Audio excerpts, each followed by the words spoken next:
মানুষের কাছ থেকে আমি আল্লাহ আপনাকে হেফাজত করব, আপনাকে গার্ড দিতে হবে না, আমি আল্লাহ আপনাকে হেফাজত করব। বলবে না সুবহানাল্লাহ? এরা আমার নবীর শানই বোঝে না।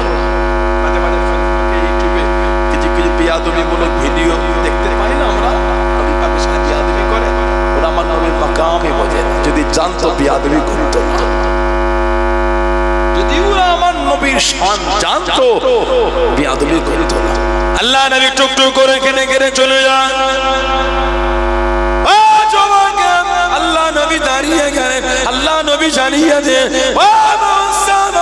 আমি নবী এত কাছে কাছে আমার শোনাম, সামনে একটু আগিয়ে যাও, পিছনে একটু পিছিয়ে যাও, ডান দিকে সরে যাও, বাম দিকে সরে যাও, আমি নবী এত কাছে কাছে যেও না। আল্লাহ নবী জানিয়ে দেন, আল্লাহ নবী শুনিয়ে দেন সাল্লাল্লাহু আলাইহি ওয়াসাল্লাম فإن هذا مقام الملائكة فإن هذا مقام الملائكة আমি নবী আমার কাছে জায়গাটা হলো আল্লাহ পাকের ফেরেশতাদের জায়গা। জোরে বলুন সুবহান আল্লাহ। নবী টুকটুক করে যখন চলে গেলেন, আল্লাহ নবী টুকটুক করে যখন আগিয়ে গেলেন, আল্লাহ পাকের ফেরেশতারা আল্লাহ নবীকে ঘিরে ঘিরে নিয়ে যেতে। জোরে বলুন সুবহান, আর একটু জোরে বলুন সুবহান। সাহাবারা নবীর কাছে, নবী পাক দাঁড়িয়ে বলতেন আমার এত কাছে এসো না, সামনে একটু আগিয়ে যাও, পিছনে পিছিয়ে যাও, ডান দিকে সরে যাও, বাম দিকে সরে যাও, তোমরা জানো আমার এই কাছে জায়গাটা কাদের তোমরা জানো। ফাইন্না হাযা মাকামুল মালাইকা, নিশ্চয় আমি নবী আমার এই জায়গাটা হলো আল্লাহ পাকের ফেরেশতাদের জায়গা। আমার নবী যখন যেতেন ফেরেশতারা আমাদের নবীকে ঘিরে নিয়ে যেতেন। বলুন না সুবহানাল্লাহ। সেই নবী, সেই নবী ভালোবাসা।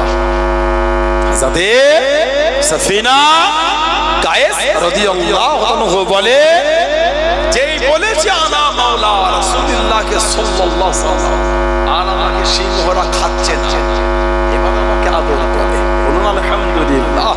কিন্তু আমি জঙ্গলের বাইরে রাস্তা চিনি না। সানাউল্লাহ সিদ্দিক আপনাদের এই ইন্দা এলাকায় এলো, ছোট হুজুরে ভালোবাসার জায়গায় ফুরফুরা শরীফের মহব্বতের গ্রামে একটা ইন্দা শোলা। সানাউল্লাহ সিদ্দিকের রাস্তা খুঁজে পাই না, ইন্দা লিখে দিল, আরামবাগ থেকে রোড ডাইরেকশন দিয়ে দিল, হাজিপুর হয়ে শ্রীনগর হয়ে দেবে না। সাহাবী হুজুর বলছে আমি জঙ্গলের বাইরে রাস্তা চিনি না। বলে সিংহ টুক টুক করে আমার কাছে এসে মাথাটাকে আমার কোমরে ঠেলছে, ঠেলে ঠেলে ঠেলে ঠেলে জঙ্গলের বাইরে আমাকে ছেড়ে গিয়ে মুখে আওয়াজ করছে মানে এই হযরতে সাফিনা আমরা একটু আপনাকে এবার বিদায় জানাচ্ছি। জোরে বলবেন না সুবহানাল্লাহ। সেই নবী সাহাবী হযরত আব্দুল্লাহ যুলফিজাদাইন রাদিয়াল্লাহু তাআলা,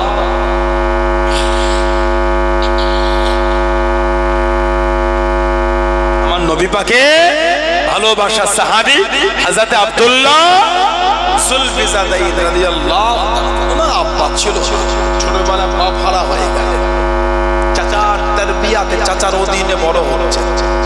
মক্কা শরীফ আর মদিনা শরীফের মধ্যে একটা পাহাড়ের পদদেশে ছোট্ট করে একটা বস্তি ছিল, গ্রাম মুজাইনা গোত্র। মুজাইনা, এই মুজাইনা গোত্র একজন চকচকে যুবক নাম হযরতে আব্দুল্লাহ রাদিয়াল্লাহু তাআলা আমাদের নবীকে না দেখে মুসলমান হয়ে গিয়েছিলেন। নবীকে না দেখে ঈমান এনেছেন, কিন্তু আশায় আছে চাচাও যদি মুসলমান হতো, চাচা সে যদি মুসলমান হতো, দুজনে একসাথে নবীর কাছে যেতাম। চাচার মধ্যে কোনো পরিবর্তন দেখতে পাচ্ছেন না, দিনের মধ্যে যে আসবে কোনো নমুনাই নেই, চিন্তিত। রাত্রি ক্রম ওই চাচার মধ্যে কোনো পরিবর্তন। হুজুর আমার চাচার কাছে চলে গেলেন।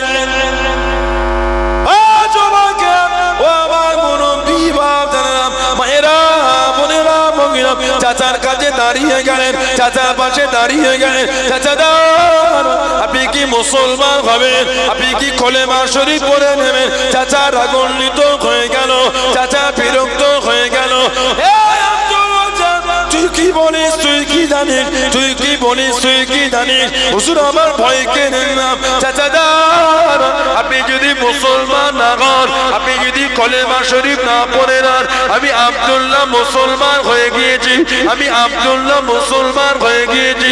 চাচা রাগান্বিত হয়ে গেল, চাচা বিরক্ত হয়ে গেল। তোর আব্বা নাই, তোর মাথা থেকে নিয়ে যা পা পর্যন্ত যা আছে আমার টাকায়, আমি তোর চাচা, সবই আমার অর্থে।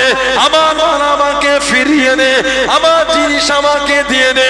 ও জবাকে, ও আমার মুরব্বী বাপ জানেন, মায়েরা বোনেরা বগিরা, একটা একটা করে খুলতে খুলতে হুজুর আমার উলঙ্গ হয়ে গেলেন, হুজুর আমার বস্ত্রহীন হয়ে গেলেন। কাপড় বলে কিচ্ছু নয়, বস্ত্র বলে কিচ্ছু নয়। যুবক ছেলে উলঙ্গ হয়ে গেলেন, কাঁদতে কাঁদতে ছোটে চোখ ভরা পানিলে ছুটে ছুটে মায়ের কাছে দাঁড়িয়ে গেলেন, মায়ের পাশে দাঁড়িয়ে গেলেন।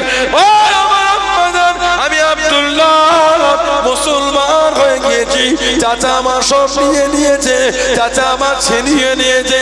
আম্মা জান, একটা চাদর কি আমাকে দেবেন, একটা বস্ত্র কি আমাকে দেবেন। ও আমার আম্মা জান উলঙ্গ হয়ে আল্লাহ নবীর কাছে যেতে পারবো না, আল্লাহ নবীর সামনে যেতে পারবো না, আল্লাহ নবীর কাছে দেখি দাঁড়াতে পারবো না। আম্মা জান, একটা চাদর কি আমাকে দেবেন। মা একটা চাদর দিলেন, মা একটা বস্ত্র দিয়ে চাদরটাকে জড়িয়ে নিয়ে কাঁদতে কাঁদতে চলে চোখ ভরা পানিরে ছুটে ছুটে মদিনা শরীফে বাইরে দাঁড়িয়ে দাঁড়িয়ে কানে আল্লাহ নবীর কানে খালি গা যেতে পারবো না, খালি গা দাঁড়াতে পারবো না। চাদরটাকে খুলে নিয়ে দুটো টুকরা করে নে, একটা টুকরা জড়িয়ে নিয়ে একটা টুকরা গায়ে নিয়ে কাঁদতে কাঁদতে চলে মদিনার মসজিদে নববী শরীফে চলে গেলেন। সারা রাত কাটিয়ে দিয়ে ফজরের আযান হয়ে গেল, ফজরের আযান হয়ে গেল। আল্লাহ নবীর হুজরা শরীফে বাইরে গিয়ে দাঁড়িয়ে গেলেন। আল্লাহ নবীর নূরের চাঁদ মুখটা দেখে নিলেন। জোরে বলুন সুবহান, আর একটু জোরে বলুন সুবহান। চাচা যান, আপনি কি মুসলমান হবেন?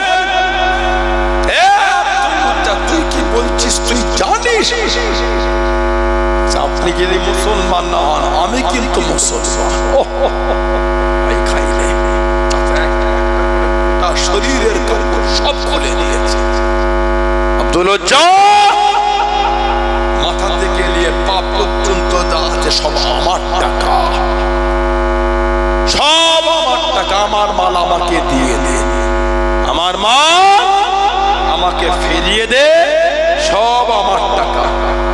হাজরাতে আব্দুল্লাহ রাদিয়াল্লাহু তাআলা একটা একটা করে খুলতে খুলতে গোটা শরীর ওনার উলঙ্গ হয়ে গেল।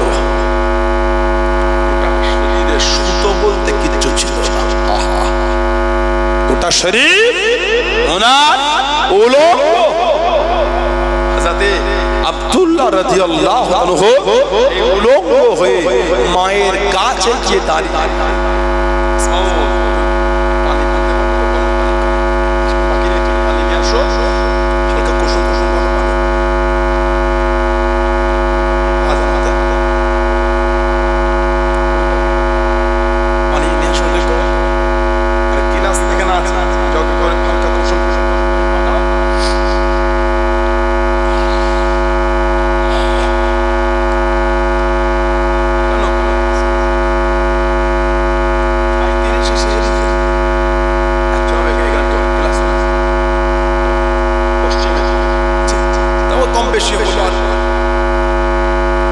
হাজরাতে আব্দুল্লাহ রাদিয়াল্লাহু আনহু উলঙ্গ হয়ে মায়ের কাছে দাঁড়িয়ে দাঁড়িয়ে কাঁদছে, মা আমি মুসলমান হয়েছি, চাচা আমার বস্ত্রগুলি সব নিয়ে নিয়েছে। মা উলঙ্গ হয়ে নবীর কাছে যেতে পারবো না, নবীর সামনে আমি উলঙ্গ হয়ে দাঁড়াতে, মা যদি একটা চাদর দিতে, চাদর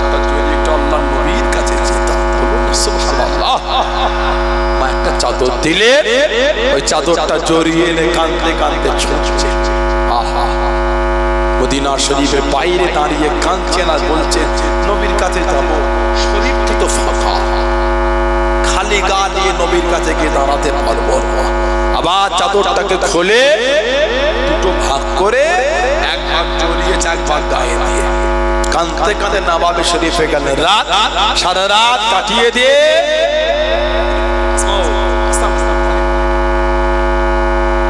সারা রাত কাটিয়ে ফজরের আজান হলো, নবী পাকের হুজরা শরীফের বাইরে দাঁড়িয়েছে। আল্লাহ নবী পার হলেন, নবী পাকের চেহারা শরীফটা দেখে মনটা খুশি হয়ে গেল। বলো সুবহানাল্লাহ। নবী পাক সাল্লাল্লাহু আলাইহি ওয়াসাল্লাম ইমামতি জায়গায় গিয়ে দাঁড়ালেন, ফজরের নামাজ পড়লেন, সাহাবাদের দিকে ঘুরে বসলেন। নবী ফজরের নামাজ পড়ে ঘুরে বসে ওয়াজ করতেন। আল্লাহ নবী ওয়াজ করতে বলে, কে বাবা, তোমাকে তো আগে কোনোদিন আমার দরবারে দেখি নাই, কে তুমি? নবী পাকের কাছে বললেন, আমি আব্দুল মুজ্জা, আমি মুসলমান হয়ে গিয়েছি। নবী পাকের নূরের হাত তাদের কলিমা পড়ে দিলেন। বলো সুবহানাল্লাহ। আল্লাহ নবী সাল্লাল্লাহু আলাইহি ওয়াসাল্লাম ওনাকে আসহাবে সুফফার মধ্যে নিয়ে, আসহাবে সুফফা যারা হজ বা উমরা করেছে ওনারা জানে। আল্লাহ নবী রওজা শরীফের সাথে চাতা আছে, চাতা গরিব গরিব সাহাবারা ওইখানটায় থাকতেন নবীর দরবারে। বাড়ি ছিল না, ঘর ছিল না, কিছুই ছিল না, ওইখানটায় থাকতেন। যে আসহাবে সুফফার একটা সদস্য ছিলেন হযরত আবু হুরায়রা রাদিয়াল্লাহু আনহু, আমার নবীর ভালোবাসার সাহাবী, চারজন খলিফায়ে রাশিদিন রাদিয়াল্লাহু আনহুম আজমাইন। আমাদের খেলাফতের পরে যখন এজিদ বাহিনী জুলুম শুরু করলো, হাজ্জাজ বিন ইউসুফ যখন জুলুম শুরু করলো, মারওয়ান যখন জুলুম শুরু করলো, হযরত আবু হুরায়রা হুজুর তখন হায়াতে, ওনার মন পরীক্ষা করার জন্য 100 দিরহাম রাত্রিরে ওনার কাছে হাদিয়া হিসাবে পাঠিয়েছেন। 100 দিরহাম সকালে আবার লোক পাঠিয়ে বলে পাঠিয়েছে, ওটা আপনার না, ভুলে দিয়েছে, ওটা ফেরত দেন। যেই বলেছে ফিরিয়ে দেন, হযরত আবু হুরায়রা রাদিয়াল্লাহু আনহু হুজুরের চোখ দিয়ে টপ টপ করে পানি ঝরছে। হুজুর আপনি কাঁদেন, কাঁদছেন আর বলছেন, বাদশা যখন গতকাল আমাকে দিয়েছে, আমি ওই টাকার মালিক মনে করে গরিবের মধ্যে দান করে দিয়েছি। বাদশা এখন আমার থেকে চাই, আমি তার গরিবের থেকে চাইতে পারবো না। বাদশা আমাকে দিল, আমি গরিবের মধ্যে বন্টন করে দিলাম। বাদশা আমার থেকে চায়, আমি তো আর চাইতে পারবো না। বাদশাকে কি বলে দাও, প্রতি মাসে আমাকে যে ভাতা দেয়, ভাতা ওর থেকে হিসাব করে করে যেন কেটে নেয়, আমি দিতে পারবো না। কেন? ও মাল আর আমার কাছে নাই, আমি সব গরিবের মধ্যে বন্টন করে দিয়েছি। জলে বলুন না সুবহানাল্লাহ। নবী পাক হযরত আব্দুল্লাহ সুলফিজাদাইন রাদিয়াল্লাহু আনহুকে আসহাবে সুফফার সদস্য করে দিলেন। মদিনার নবাবে শরীফে এত জোর তেলাওয়াত করতেন কোরআন শরীফ, এত জোর সাহাবারা আমার নবী পাকের দরবারে পৌঁছে দিয়ে, ইয়া রাসূলুল্লাহ সাল্লাল্লাহু আলাইহি ওয়াসাল্লাম, হুজুর আপনি হযরত আব্দুল্লাহকে মানা করে দেন, এত জোর তেলাওয়াত করে আমাদের নামাজে একটু অসুবিধা হয়ে যায়। হুজুর একটু ওনাকে নিষেধ করে দেন, ইয়া রাসূলুল্লাহ। কেউ সুন্নাত পড়েন, কেউ